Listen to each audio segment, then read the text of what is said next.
Fun. Alright, my friends, it is now time for the Weenie of the Week, brought to you by Indie Spotlight Live here on Blog TV. We've got a twofer for you this week. The first one, actually, the man is kind of my hero. Comes off of countrycalifornia.com. A local man was arrested for merchandise tampering at area Walmart. Local country fan Reginald Spears was arrested over the weekend for merchandise tampering at the new Super Walmart out on the bypass. The details of his infractions are unique, to say the least. A third shift electronics cashier first noticed Spears rifling through the country CD section and filling a grocery cart with at least 100 discs before leaving the department. She just thought he was like a rabid music fan, didn't pay him no mind. So he showed back up 15 minutes later with the same cart and began slipping CDs back onto the shelves while looking around suspiciously.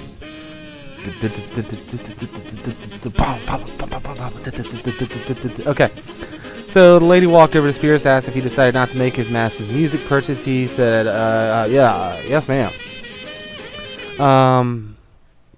He became spooked shortly afterwards and haphazardly threw the remainder CDs on the shelf and walked away. Excuse me. Johnston investigated the country section, noticed it was full of unwrapped, well-worn CDs that Spears had apparently brought from his home. Spears was apprehended by security, mostly without incident, before leaving the store. I love how they say mostly without incident. This is where it gets better, guys. This is good, okay? He said, I looked on the shelf, and where Rascal Flatts was supposed to be, that scruffy-looking man had put Flat and Smugs or something like that, where Taylor Swift had been, he replaced it with Tanya Tucker.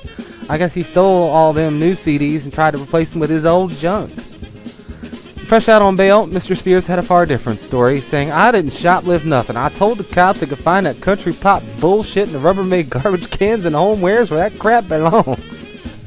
I was just trying to give the people around here some damn culture, so I brought my whole collection up here to give away for free. Of course, I got it all ripped on my laptop. My alphabetizing skills might be lacking, but I ain't stupid. Can you believe they didn't have a Jerry Reed CD in the whole goddamn store? Well, for 15 shiny minutes last Friday night, they did. The shoplifting charges were dropped, but he still faces misdemeanor charges of mischief and merchandise tampering. For his part, Reggie is considering legal action against the store.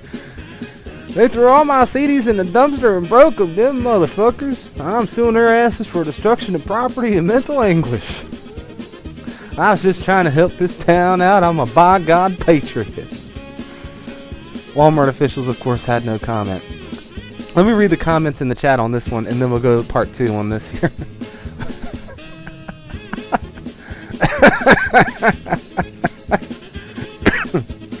Alright. Good Lord. Yeah, he was, this guy,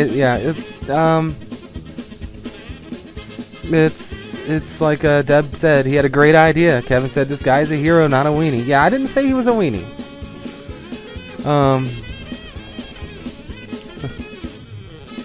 Yeah, and Pete was, alright. Pete had a thing for Tanya Tucker back in the day.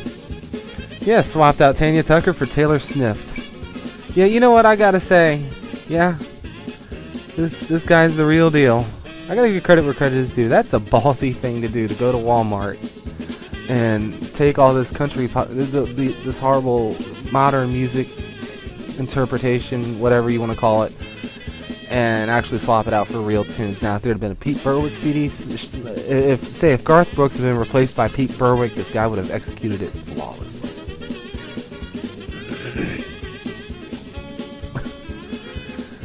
Anyway. Alright, wow, Pete. Yeah, that'd be like tossing all the Lady Goo Goo shit off the shelf. Pete has wood, and it's in his garage. Alright, anyway. Oh man, you guys are too much. If he loves Jerry Reed, he is a good guy. You're right. But anyway, alright.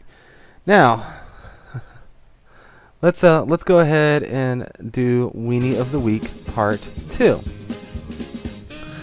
Man was exposing Walmart just seemed to be in the whole every day. Both these stories were about a fucking Walmart. Travis Keene arrested. Man with exposed erection outside Walmart says the store gets him aroused. Nothing in fucking Walmart has ever given me a Woody. Just saying. Anyway, according to the Huffington Post, who wouldn't get excited by such low prices? A man caught with an exposed erection outside a Louisiana Walmart explained to police that he gets aroused by the chain of warehouse-style retail stores. Travis Keene of Monroe, Louisiana, was cruising through the parking lot in his Ford Taurus when a witness noticed that the 28-year-old, quote, took it out.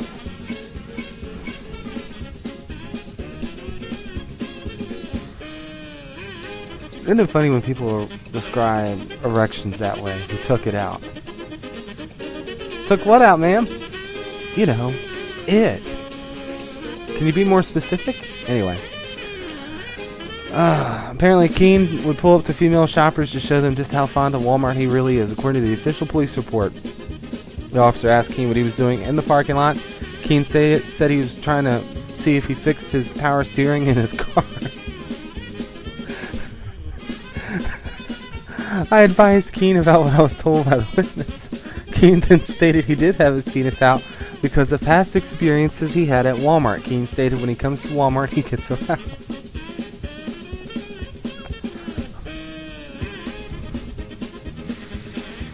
Guy has no prior criminal history. The cops charged him with obscenity and held him in jail on $5,000. The hell. See what the folks said in the chat room about this one. Yeah. And Jim Cook, right in the middle of the Weenie of the Week segment, just comes bebopping in here. Oh, man. Everybody loves Wally World, but he loved it a little too much. There you go, Deb. He whipped it out. Instead of he took it out, he whipped it out. Maybe it's the yellow happy smile Walmart uses that gets him off. Maybe Rob. His tallywagger. Who knows? Mr. Winky came out to play. Yeah, Mike, so I'm sure he was steering something, the stick shift.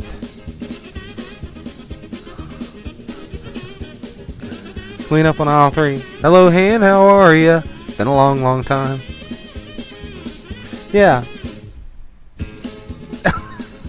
Yeah, he should hook up with the guy out in California, and after they throw all the bad CDs into the Rubbermaid can, this guy can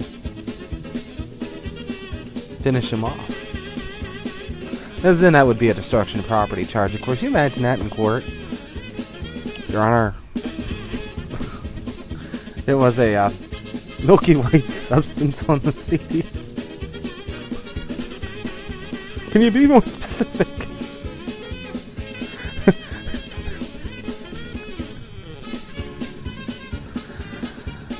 Oh, man.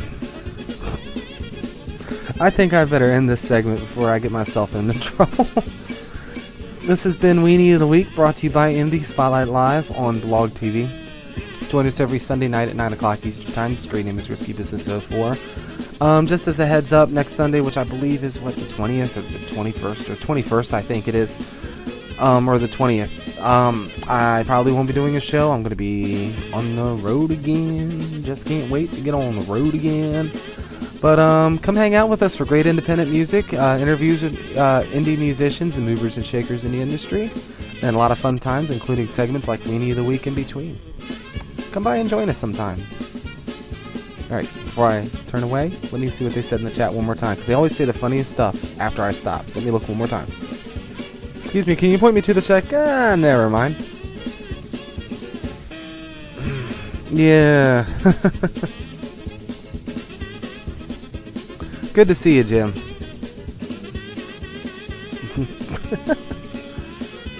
Anyway, guys, have a great week.